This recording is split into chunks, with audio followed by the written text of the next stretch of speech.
Commence! Amitha finds you as everyone is preparing for the coming rite against the essence.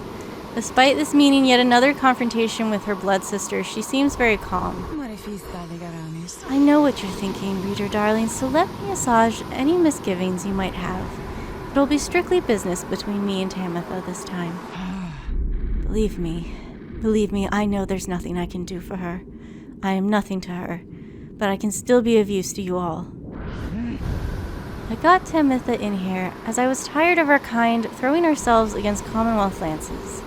Maybe this plan of ours might finally ensure an end to all of that. She flies off to join the others just as night begins to fall and usher in the stars.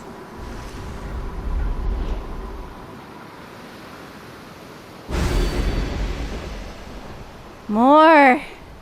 I'm not doing it.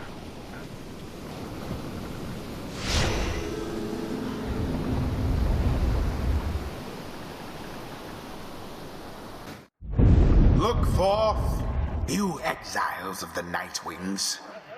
You are returned once more unto the Isle of Kaelma. Your adversaries in the coming rite shall be the Essence. Reduce their pyre to a smolder and step closer to freedom. Now, prepare yourselves.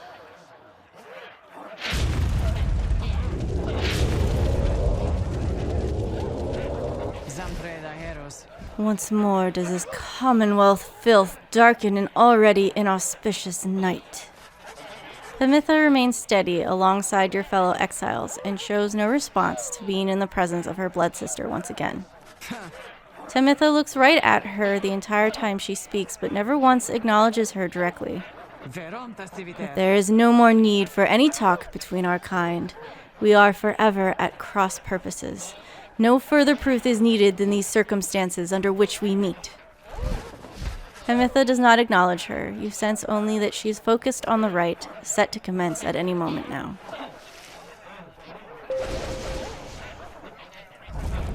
Who shall it be this time? Let's see. Faye. I don't want to use Sir Gilman too much. I think I want Bertrude. Bertrude. This one or this one? Maybe that one.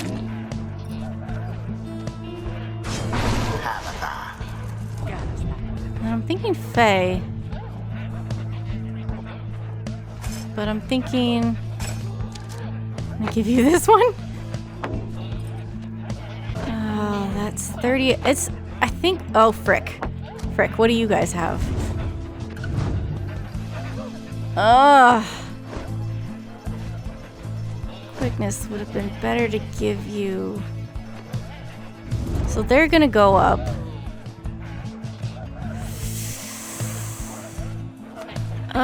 This would help. Frick. It's alright. Right? Quickness is... Let's do quickness. Faye, it is done. Oh, I think I'm ready. Come forth, you Commonwealth scum. Sisters, show them no quarter.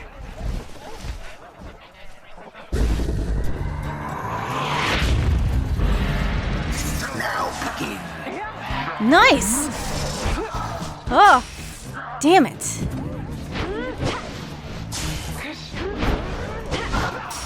Ah! Oh, that was... Did I... Okay, I died. And... Oh!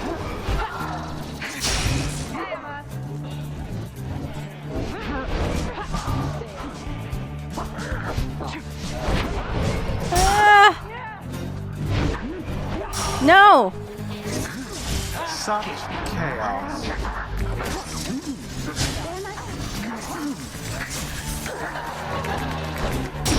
Ah, I forgot jump. These are the first to strike. What buttons jump? Square? Square jump? Squares jump. Slither, woman! Woe is you. Woe is me indeed. A Alas. Oh my god, this is bad. You seem so distracted, Pamitha. Is there something more you wish to say to me? Words you feel I am owed, perhaps? Pamitha stops at this and reaches for her mask. I'm sorry for what I did to you, sister. For what you did to me? Your apology rings as hollow as your plumage. You might rehearse it further upon every last survivor of the High-Wing remnants. Now no more talk. Such hatred spewing constantly from Tamitha. Yet here in exile, she is naught but talk.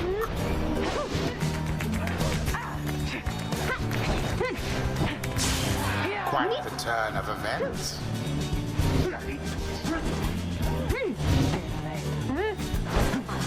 No! Damn it, she's still not very fast. Glory to the scribes.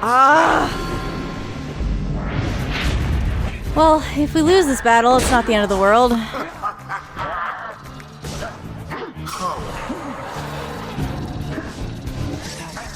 No! Get in there! In the name of Solium Myrrh. Oh. Oh!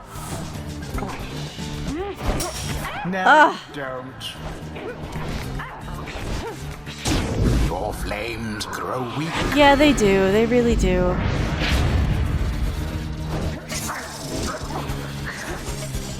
Ooh, that was cool. Get in there. Gertrude plunged into the adversary's pyre.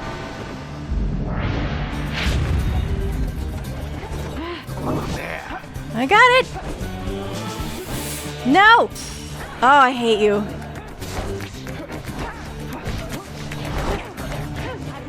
And it is done. Oh God. The essence prevails. Do I accept the loss? I'm gonna accept the loss. The scribes would not have had it otherwise. Perhaps your fortune shall be better next time, You and the Nightwings may have experienced your first defeat, but this is not the end. Rather, this is an opportunity for you and your fellow exiles to press onward. Gertrude, for example, learned a valuable lesson this night.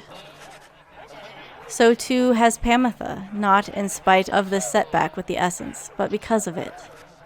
And Faye is no exception. She's gained more insight here as well. Your fellow exiles all shall gain enlightenment and learn and grow from what transpired. And your story shall continue. The choice of whether to accept such outcomes now and all throughout your quest is to be yours alone. Dregs of the Commonwealth, your pyre is ash, and your time is past. A cursed night conspires to set us back.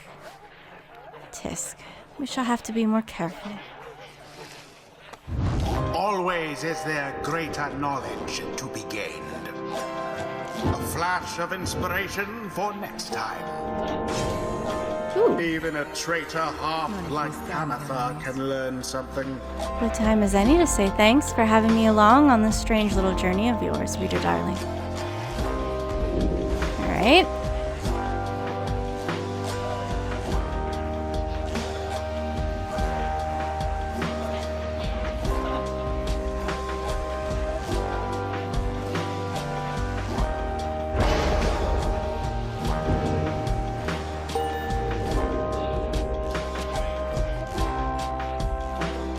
Until the stars align.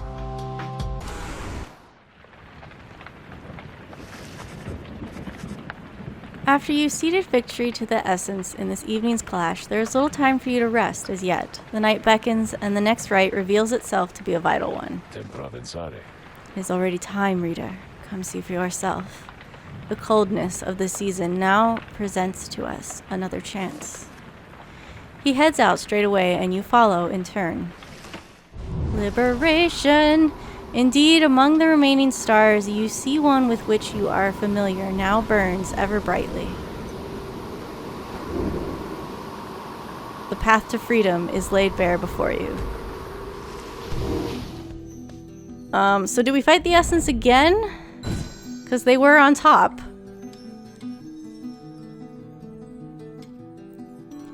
Yeah, we fight them again.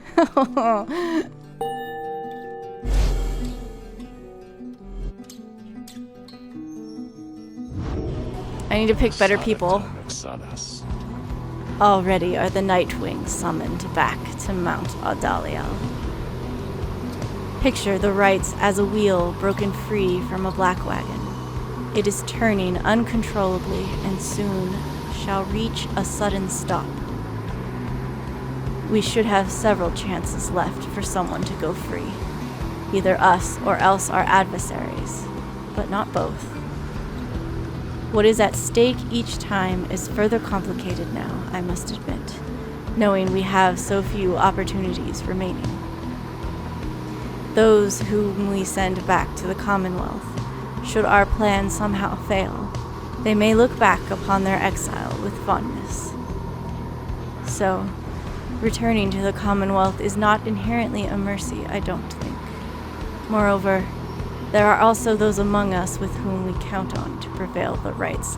Part of me really wants to replay this and just do really badly so that, all the people that I don't want free to the Commonwealth go, and then all of your friends are in the downside, and maybe what happens, as Wilfred is suggesting, is the Commonwealth turns out to be a terrible place because your adversaries were free, and maybe your friends are like, hey, the downside's not that bad. I think that would be a really interesting... It would be interesting to see how that worked out.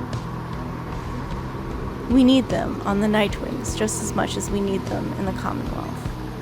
We cannot simply grow our numbers here, given the circumstances. And so, who stays, who goes, these choices affect us all. No pressure there, my kin. Now, I don't know about you, but I shall go and take my leave for now. Let's set forth again at daybreak.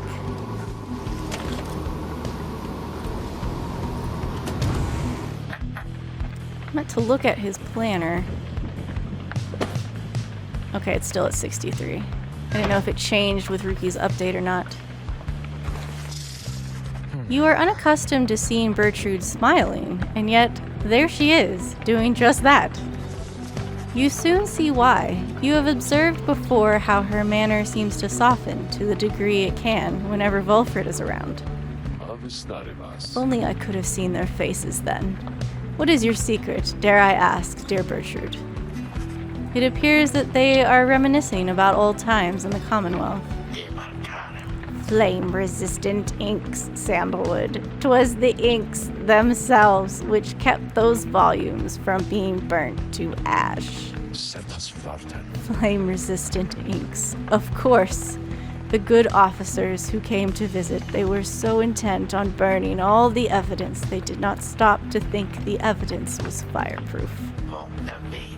Alas, that they later found a way to burn thy stamping press regardless. Thy written words, they moved us many times, and many others whom we knew there in the southern bogs.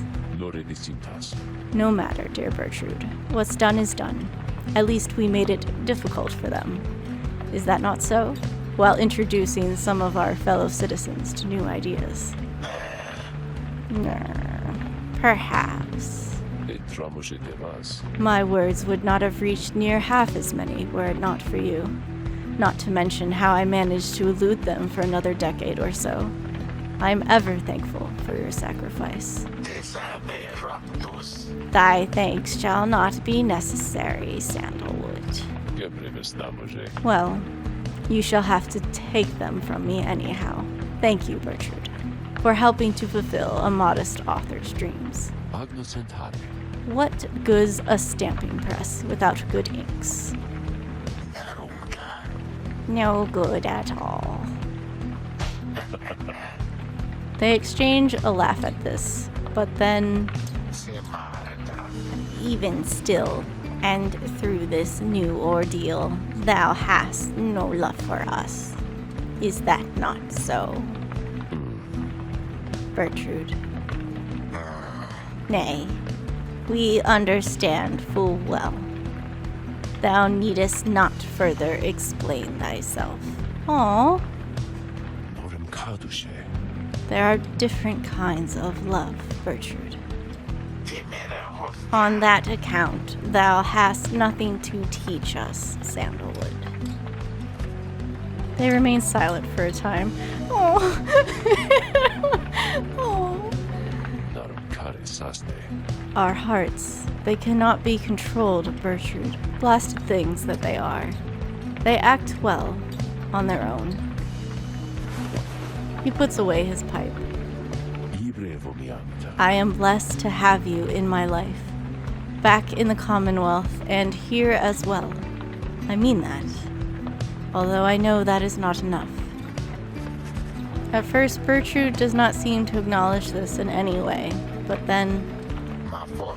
Nay, Sandalwood, it is enough.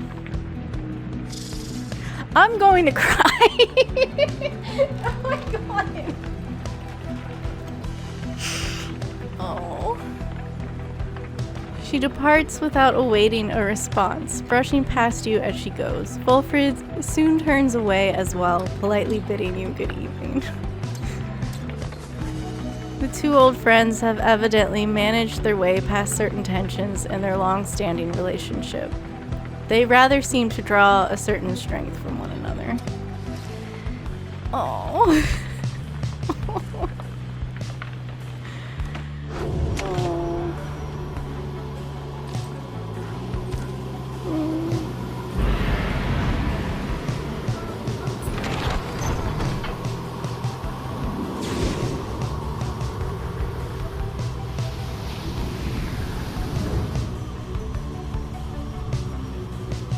I think they'd be rather cute together. Oh, it's sad. Once more we sail above the fall of Solium. The temple to the 8 scribes awaits us at the summit. None have seen the temple, save for those worthy to conduct the rites there, and myself, and my counterpart Celeste. You may then wonder whence it came. The cycle of the rites has turned since the beginning of this age. Over its course, whilst waiting for the cycle's turns, some exiles thus pay tribute to the 8 scribes. I think the scribes may not have wanted such extravagance, or the carved effigies to them along the way, yet it is for triumvirates to decide how best to honor the rites. They chose to honor them as you see there. How you remember this, of course, whether you even wish to do so, is yours to decide. The scribes would not want otherwise. And we have to walk up the mountain as always. You sense Bertrude shall gain favor. I do want to include her because she seemed to do well. And Pamitha. I think I might leave Pamitha out.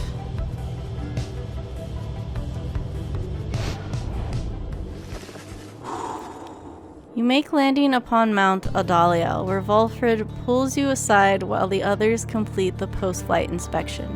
He puffs at his pipe before speaking up. Reader, as you know, I now wear the remnants once again. This means that I, myself, may soon be worthy to regain my freedom in the eyes of the 8 scribes. Know, however, that it is not my wish to go just yet. It is true I could be of some benefit to your plan back in the Commonwealth, but I feel my place is here for the time being. Perhaps once the Nightwings are on surer footing in their path, my time shall come. Those are my feelings on the matter, and I wanted you to know. I shall, of course, defer to you. Our path is not to contradict the reader's will. Anyway, I trust that all of us, yourself included, shall find our freedom. If not soon, then by when all of this is over.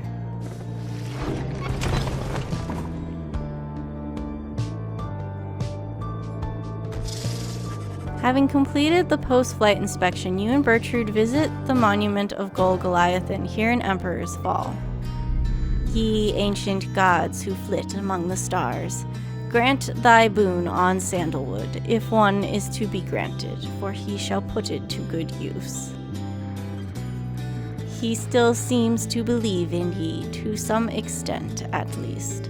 Thus shall we do the same for now, and honor thy traditions. Soon she is finished paying her respects. You return to the wagon in silence, feeling as though Gol Goliathan has shown you favor. You soon shall ascend the mountain, though there is time now to pursue your vocations. Bertrude gained +2 hope for the next rite. Oh, for a second there I thought it was going to get bestowed on Sandalwood. I don't... She's still in here. You notice Bertrude studying the Beyonder crystal. She sets it down as you approach. I don't know if how Sandra feels about that. The mouthy wraith rebuketh our attempt to summon her. She insisteth that we are too young to understand. She must be referring to Sandra. It seems that Bertrude may be able to invoke her. Stubborn, that one. Possessing of an ancient understanding. Olden ways and olden times. Many centuries of history. Knowledge of the 8 scribes themselves held captive there. Within that green tinge stone. Within that wraith's own memories. Would that we could extract them in some way. Perhaps thou couldst induce the wraith's obedience, reading one, for we she heedeth not, she claimeth obligations unto only thee. Although... She stops and thinks very carefully. The Beyonder crystal is not to be tampered with. Your fellow exiles know that its use is in your sole discretion. She backs away from you, still thinking to herself. Ignoreth thee our inquiries about this, reading one. Our reasoning has taken us elsewhere. Her refusal to cooperate is like to be an ancient warning of some sort. 'Tis possible that others of the southern bogs know something of her, but we shall not be tampering further with such sorceries ourselves. That the wraith refuses to cooperate suggesteth her predicament is suitably deserved. Oh, Bertrude.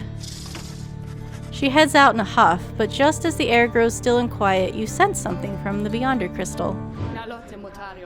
Mouthy wraith, she says. Can you believe it, reader?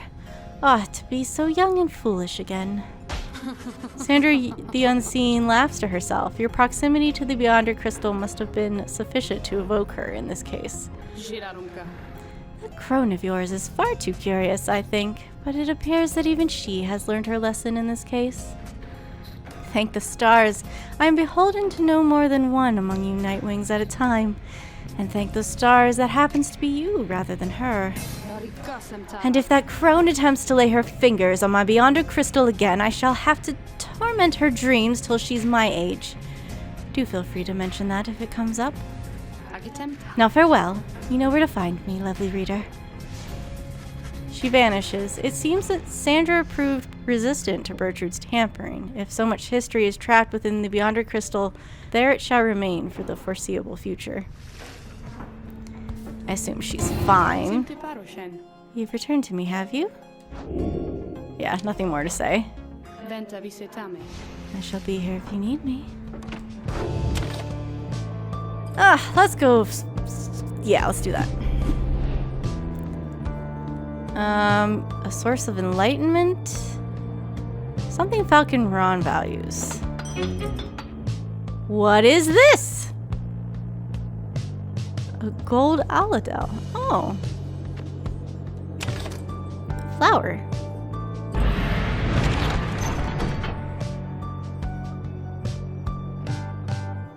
You sense Sir Gilman shall gain favor. You sense Faye. We're doing Sir Gilman.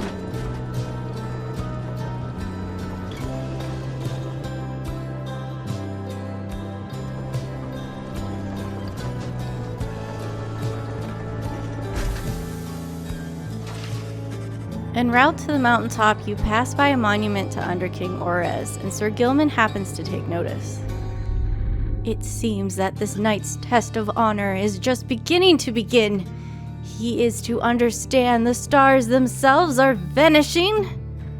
Impossible, he says, for how can there be such a thing as honor in this world if the stars themselves are wont to leave this world behind? Soon he is finished paying his respects. As you prepare to continue your ascent, you sense that Under King Orez has shown him favor. Sir Gilman gained +3 glory for the next rite. Nice.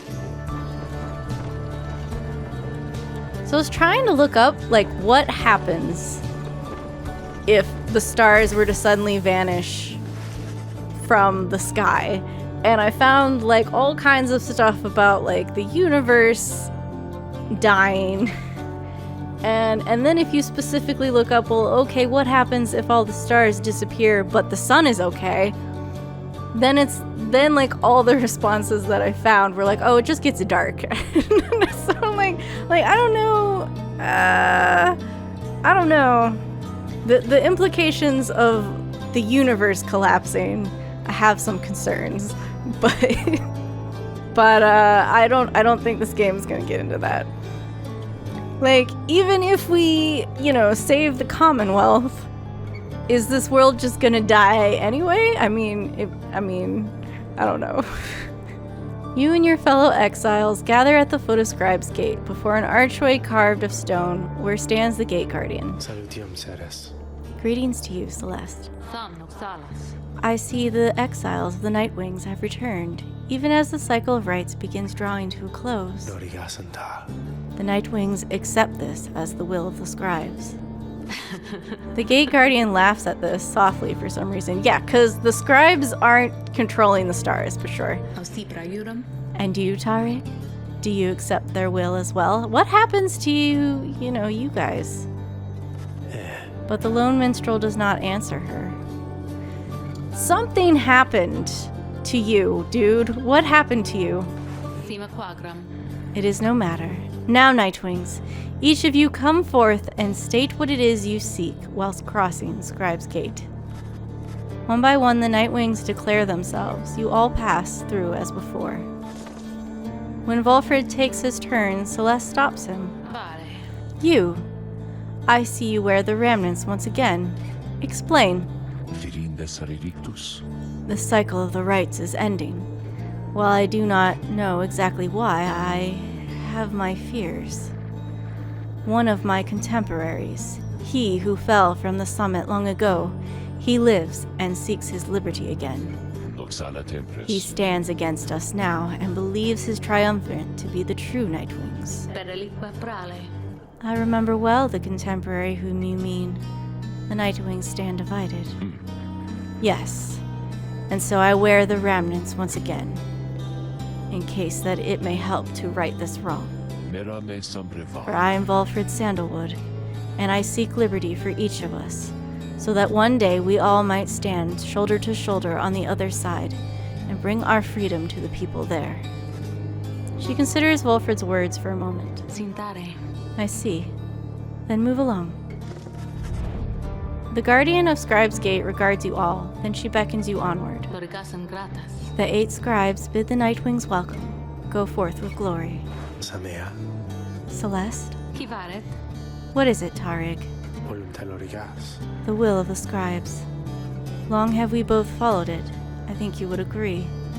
In equal measure, it has drawn us close as separated us.